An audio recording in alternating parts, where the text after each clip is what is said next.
Hello and welcome again to the business of sustainability, where we talk about corporate social responsibility and environmental sustainability in business. I'm Chuck Otto. Today my guest is Lindsey Elton, and she is an energy auditor for Eco Achievers in Chicago. Lindsey, tell us a little bit about this. First of all, what is Eco Achievers? Eco Achievers, we are a company that works with the residential and commercial businesses to help them build high-performance green projects. What we do is we provide the testing services, certification services, educational consulting, the full line of it. Mm-hmm. And what does your particular job entail, since you're a building energy auditor? Mm-hmm. As an auditor, I will, for existing buildings, I'll come in and do air leakage testing. I'll test mechanicals. When we work with other companies, architects or developers, I will do modeling services for them. So I basically take all of the different facets of a building, from your insulation to your walls, fenestration, your windows, roof, all of that, and put it into the software, and then it will project and tell you how efficient the building is going to be. Well, I have to ask, how did you get involved with this particular line of work? That's interesting. I was kind of looking for some direction on where to go career-wise, and I actually went to Green Festival and became very inspired and realized that that's what I wanted to do. So through that, I went to the Department of Environment and looked for a way to get involved, and they had the Chicago Green Homes program, and so I submitted my resume and was chosen to be a part of that, and the rest is now the present. Mm-hmm. That brings us up to the moment, sure.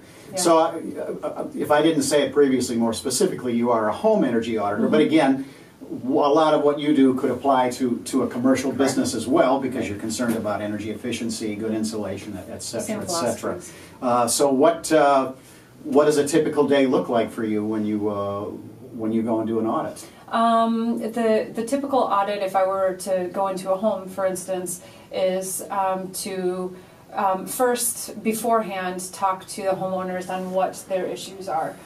Typically, it's a comfort problem. So a draft or just some discomfort in one area of the house. Correct. Mm-hmm. Once we're there, kind of further that discussion, have them show me where exactly that's going to be. Mm-hmm. Take a look around the house on the exterior, look on the interior, just visually to make sure that, if there's anything that stands out in my mind of an issue that maybe they don't know about, or that could be contributing to their problems, I'll be able to tell that. And then typically what I run is what's called a blower door test, and that's essentially a large fan that you put in an exterior door. You shut all of the exterior doors and windows, you open the interior, and you create one big conditioned space. Mm-hmm. And then you turn the fan on, set it up, turn it on, and it pulls the air out. So it's depressurizing, and then you go around with either a smoke stick so that you can tell drafts. Yep. Yeah. I've got a thermal imaging gun, so I can see temperature differences. You got all the toys. Yeah, you got it happening. It's a great little thing. Yeah. So and so then we're able to see how the home is performing. There are certain formulas and terminologies that we use, but air changes per hour. So.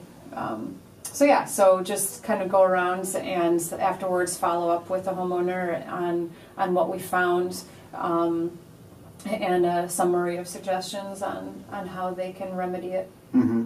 Which usually involves some retrofitting or improved insulation, things like that, sealing up cracks or any places, any drafty areas, things like that. How long does it take you to do an audit?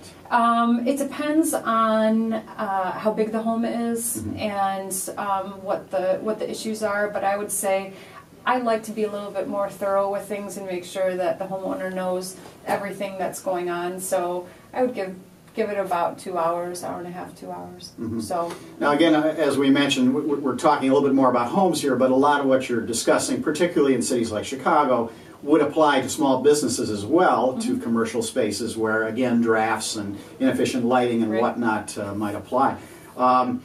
Why wouldn't it be better to just go ahead and build new?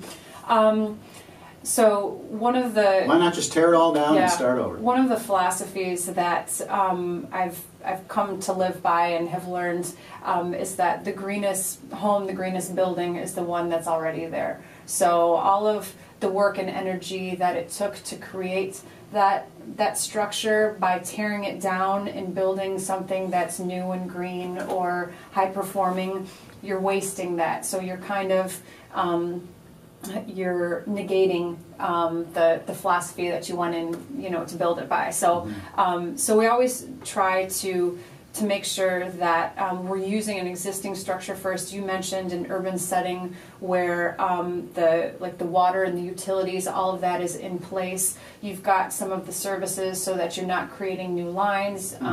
You're not going out and building in a suburban office park, for instance. Right. A new suburban office park.